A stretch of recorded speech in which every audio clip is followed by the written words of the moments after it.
Oi pessoal, iniciando o nosso final de semana com uma ótima notícia. Nós vamos fazer o maior concurso público da história da saúde em Fortaleza, para nível médio e nível superior de várias carreiras. Estamos organizando a FAGIFOR, Fundação de Apoio à Gestão Integrada em Saúde de Fortaleza. Estamos finalizando o quantitativo de cargos e funções e o impacto financeiro para ainda este ano realizarmos o concurso.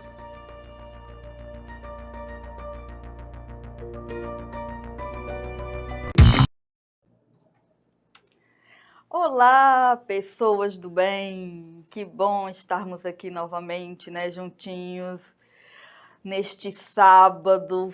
Quero agradecer demais a você que deixou, né, de sair para a balada para estar conosco aqui aprendendo. Mas aqui também vai ser muito divertido, eu tenho certeza, tenho fé nisso. Eu adoro fazer esses estúdios abertos porque existe aquela interação, né, maior com vocês. Então é o seguinte, hoje nós vamos falar sobre uma doença, aliás, infecto-contagiosa, tá bom? Mas antes de adentrarmos nos nossos assuntos, eu vou chamar a vinheta.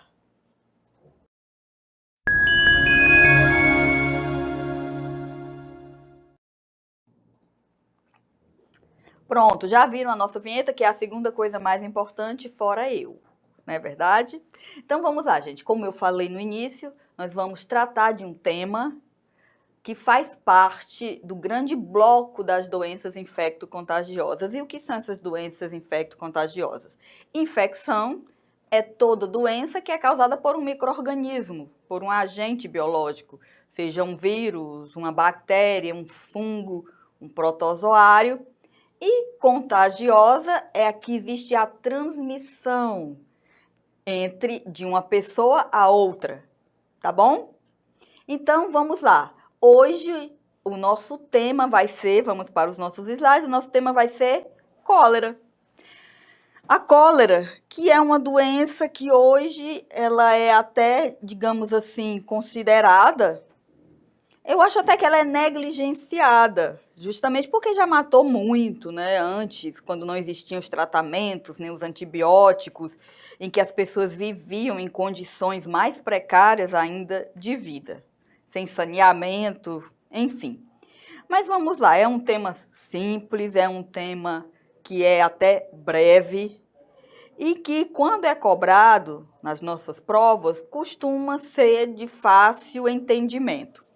Então, vamos lá, cólera. As características gerais.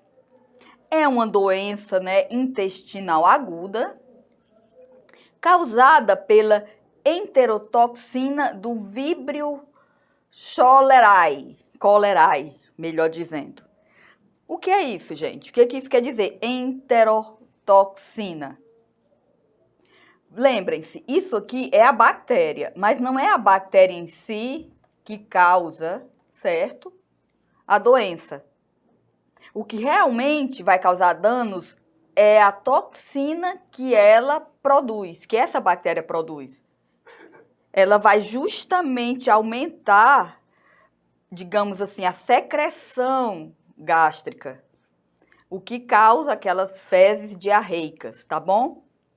Frequentemente, isso aqui é bastante importante, é uma infecção assintomática ou oligossintomática. O que quer dizer isso? Ou ela não tem sintomas, né? Assintomática, sem sintomas, ou causa poucos sintomas, que é o quê? Uma diarreia leve. E isso é na grande maioria dos casos, ó, 75% dos casos. Porém, contudo, entretanto, a cólera, ela também pode se apresentar de forma grave, certo? Com uma diarreia aquosa e profusa, com ou sem vômitos, não necessariamente temos os vômitos, dor abdominal e cãibra, justamente que você vai perder muito eletrólitos. E, obviamente, que se não tratada, vai poder levar a óbito, principalmente em idosos, crianças. Sem dúvida, é um quadro bem mais preocupante. Continuando com as nossas características gerais. Então, como eu falei para vocês, é uma bactéria, certo? O víbrio, inclusive, é primo lá da mesma bactéria da sífilis. Existem vários sorotipos. O que é isso? Existem vários tipos de Vibrio cholerae. Só que aqueles que são de importância realmente epidemiológica para nós é o O1 e O139, certo? São esses sorotipos que, de fato, causam as grandes endemias de cólera. O reservatório desse bichinho somos nós, humanos, e o ambiente aquático. Obviamente, o ambiente aquático, contaminado, principalmente pelo quê? Pelo esgoto, certo? E o modo de transmissão? Nós temos dois modos. Nós vamos ter a transmissão direta, que vai ser aquela contaminação de pessoa a pessoa, e é algo bem mais raro, certo? É um modo bem mais raro de contaminação, feito de pessoa a pessoa, ou a transmissão indireta, que vai ser aquele modo mais comum, bem mais. Que é justamente o quê? A ingestão de água ou alimentos contaminados. Daqui nós temos vários exemplos, já que é uma bactéria que gosta, de fato, da umidade, né? De ambientes aquáticos. Nós temos aqui, ó, os peixinhos, crustáceos, enfim. Ou a ingestão direta dessa água, mas a gente fala que a transmissão é indireta, né? Porque teve esse veículo. Ou através de alimentos contaminados. Período de incubação. Até quando, de fato, essa pessoa pode estar contaminada, mas não tem as manifestações. Geralmente, é de 2 a 3 dias, certo? No geral. Só que esse período de incubação, pessoal, ele pode ter uma variação, ó, de 12 horas, entendeu? Até 5 dias também. Então, vai variar muito, né, de uma pessoa para outra, das condições. Só que, isso que eu quero que vocês prestem muita atenção, para casos de investigação epidemiológica, considera-se o período de incubação de 10 dias. Tá certo?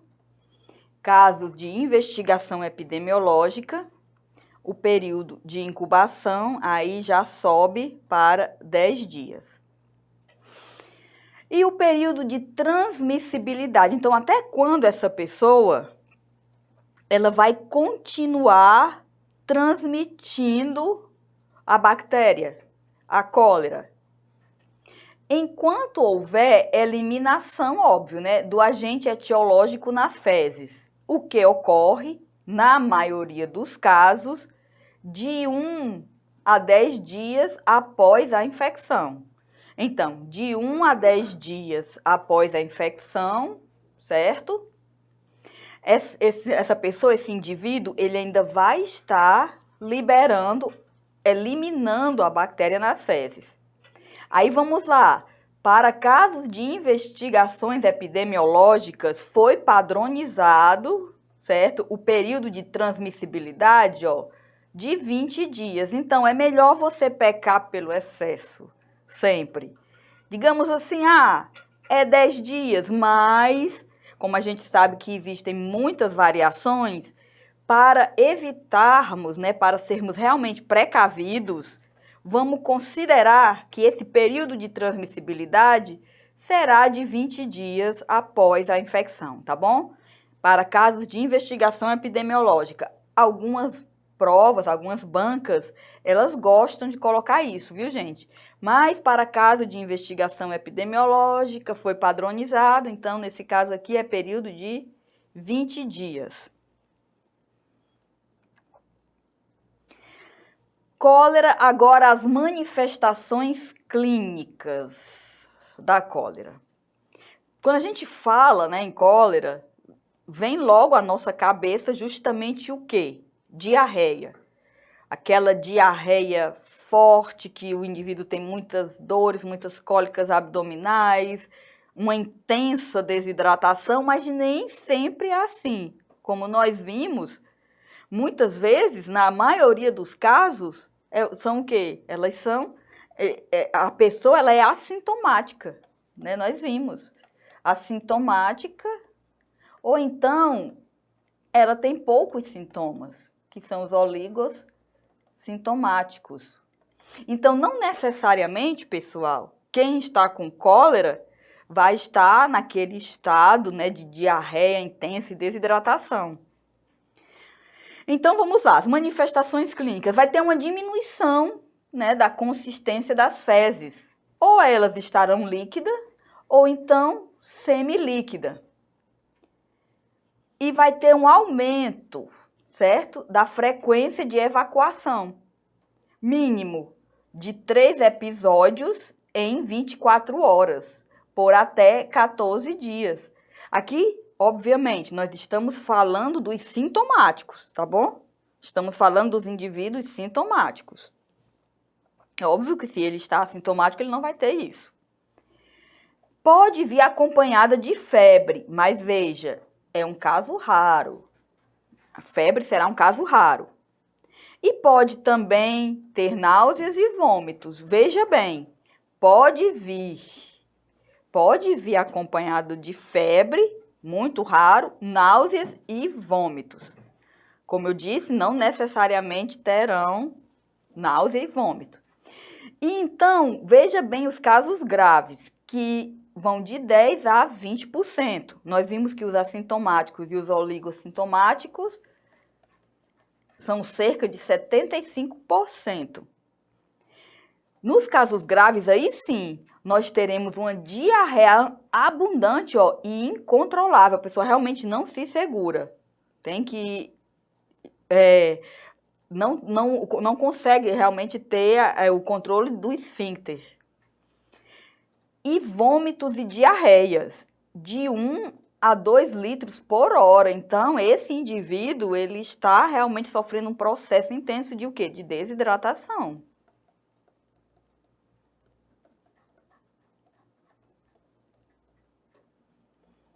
Certinho? Isso são o quê? Os nossos casos graves.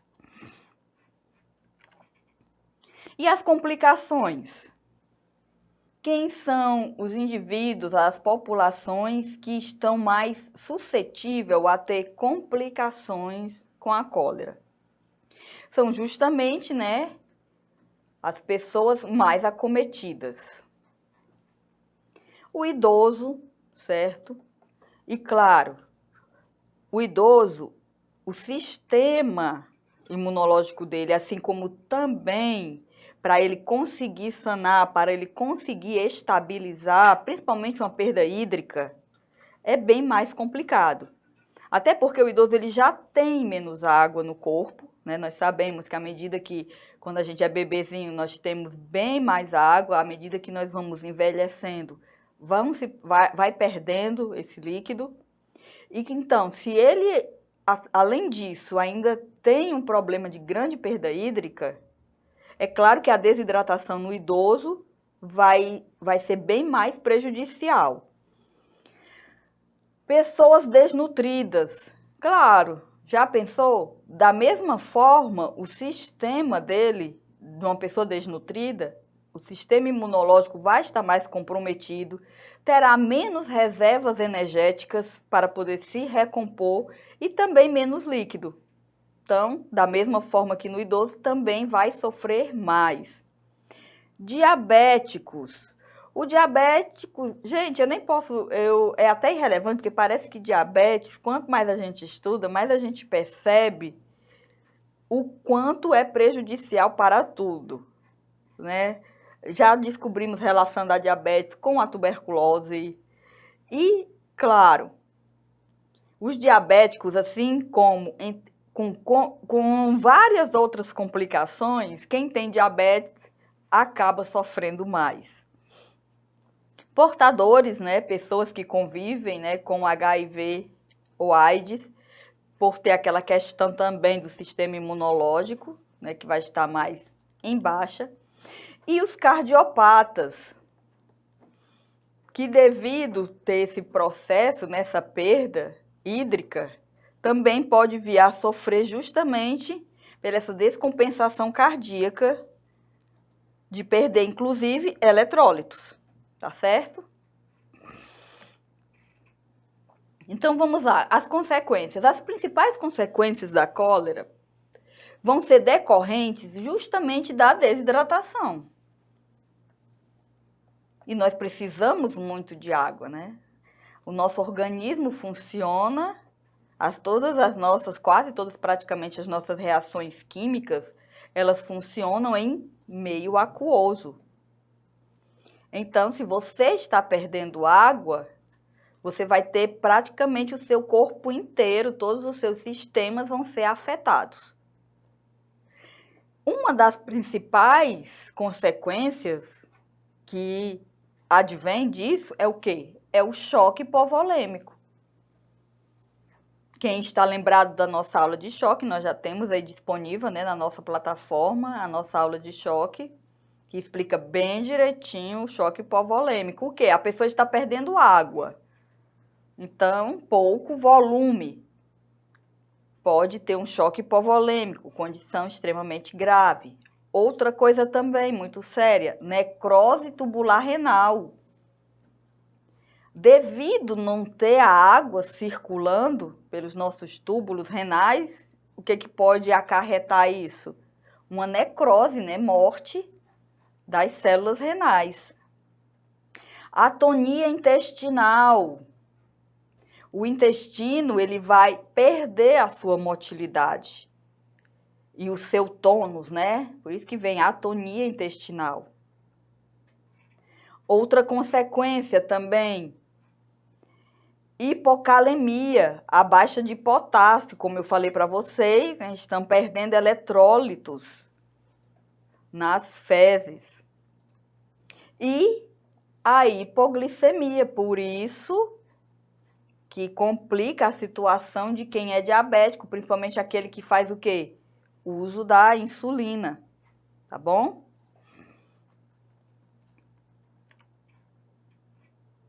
E o diagnóstico, né? Como é que nós fazemos esse diagnóstico da cólera? Existe o laboratorial, além de, claro, né, da investigação epidemiológica também, que isso é muito importante. Saber se essa pessoa ela estava em uma área de risco ou não, se ela estava em uma área que estava tendo surto, por exemplo.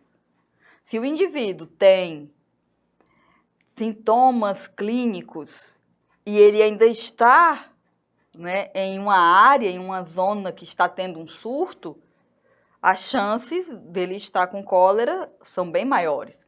Mas o laboratorial é o quê? Vai ser justamente ver a bactéria, né? Então, vai ter o cultivo de amostras, né, de fezes ou vômitos. Tanto faz. E o diferencial, o diagnóstico diferencial? Como nós sabemos, várias doenças podem causar diarreia intensa. Então, tem que ser feito esse diagnóstico diferencial. Ele é realizado considerando-se todas as doenças diarreicas. Coleta simultânea de amostra de fezes, tanto para análise viral, bacteriana, como parasitária, porque tanto o vírus como outros parasitas, né, inclusive vermes, também podem causar diarreia. Por isso que é importante fazer esse diagnóstico diferencial. E o tratamento? Primeira providência a ser tomada, né, é uma rápida reidratação, que é mais do que o suficiente para casos de sintomas leves a moderados, que são o quê? 80% dos casos. E nesse caso aqui, a reidratação, ela é feita por via oral, certo? É feito por via oral, que é o nosso famoso soro caseiro, né? Solução de reidratação oral, que é aqui, ó, o açúcar, né? E o sal. Aí vocês perguntam, mas por que tem que dar açúcar e sal para poder reidratar? Porque, pessoal, essa pessoa ela está precisando, obviamente, de água, né? E também de energia, né? O açúcar, ele já vai fornecer, digamos assim, essa energia. E por que o sal? É para a pessoa ficar hipertensa? Não, é porque, de fato, para que essa água seja bem absorvida junto com o açúcar, né? Com a glicose, vejam só, é necessário o sal, né? Onde o sal vai, a água vai atrás. É por isso que sobe a pressão, né? Que a água, ela, por uma questão de osmolaridade, ela acompanha. E o açúcar também, para ele entrar nas células intestinais, certo? Para ele ter essa passagem liberada, veja só, precisa do NaCl, precisa do nosso sódio, certo? É necessário. Pois é, o sódio abre as portas para que o açúcar entre junto. Não adiantaria fazer sem o sódio, porque não ia ter uma boa absorção, não ia entrar nas células intestinais. Tá bom? E quando a desidratação é grave, certo? Quando ela é grave, aí sim, aí não dá mais para ser só por via oral, vai ser o quê? Intravenoso. Fluidos intravenosos e também, ó, a reidratação oral assim que é possível, né? Caso a pessoa não esteja mais num estado letárgico, você não vai dar água para uma pessoa que está num estágio letárgico beber, não é verdade? Mas assim que possível, ela também deve começar a reposição oral.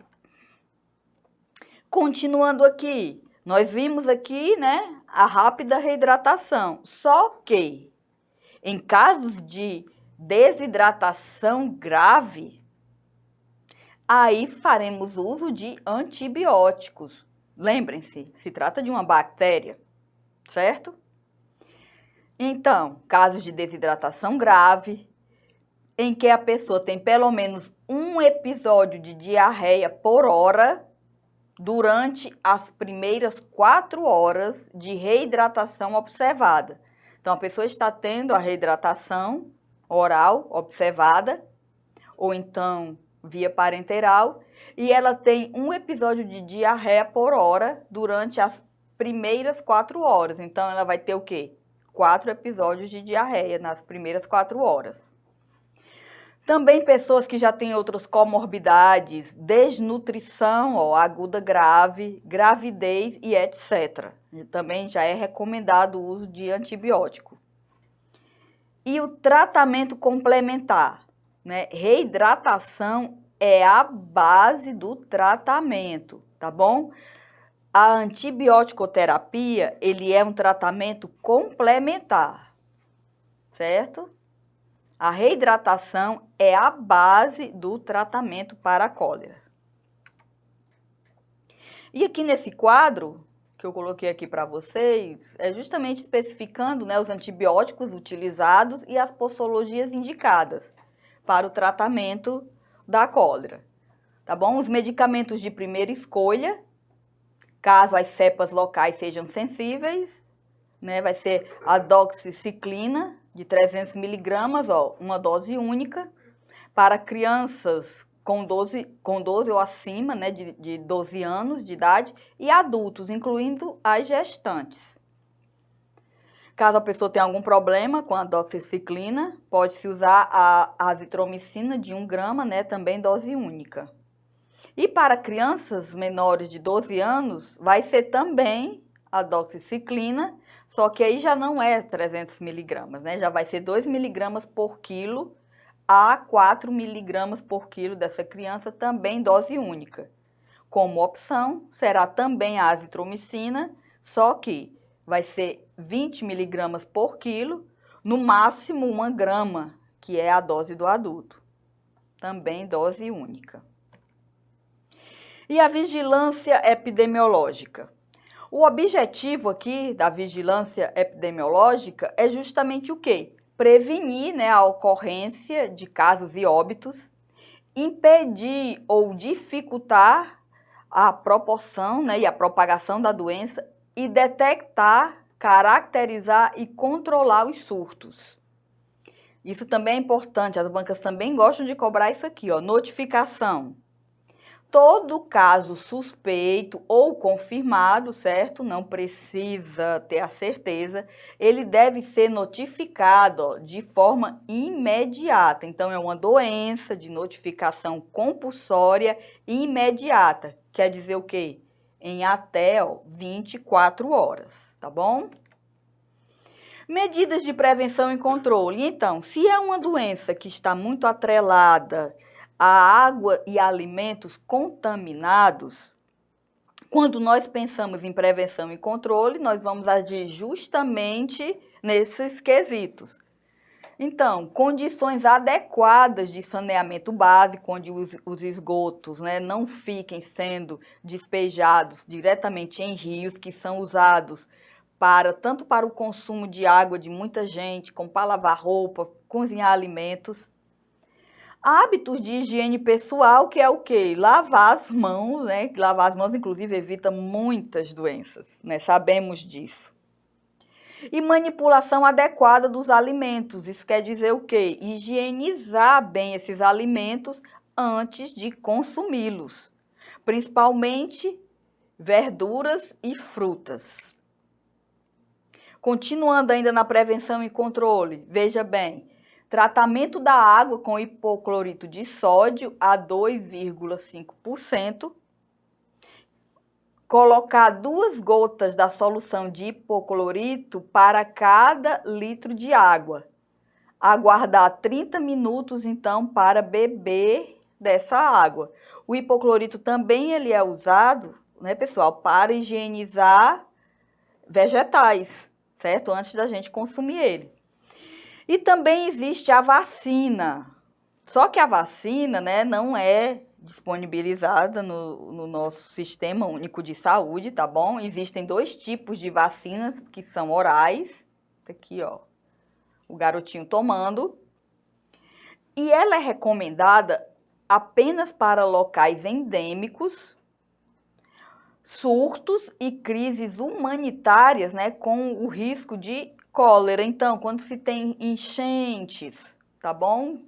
Que aumenta as chances de ter um surto, é que elas são recomendadas, tá bom? E veja bem, pessoal, vacina, ela não vai evitar a infecção assintomática, certo? Ela não vai evitar a infecção assintomática. Ela vai justamente evitar os sintomas. E não é assim, a eficácia dela também não é, parece chegar a 50%, certo? Ela não tem, ela tem uma baixa eficácia, assim como também a duração dela.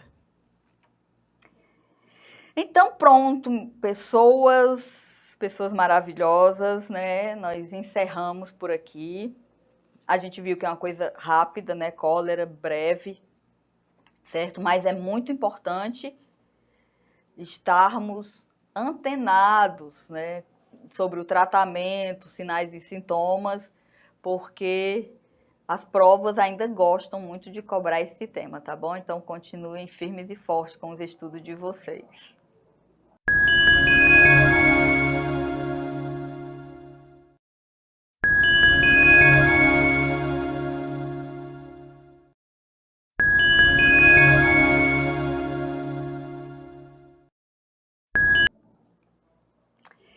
Então, pessoal, espero que vocês tenham gostado do nosso estúdio aberto. É mais uma maneira, né, que o Mais Saúde tem de proporcionar a vocês essa interação entre nós, professores, e vocês, queridos estudantes, queridos amigos, né, de jornada, que é assim que a gente considera vocês, tá bom?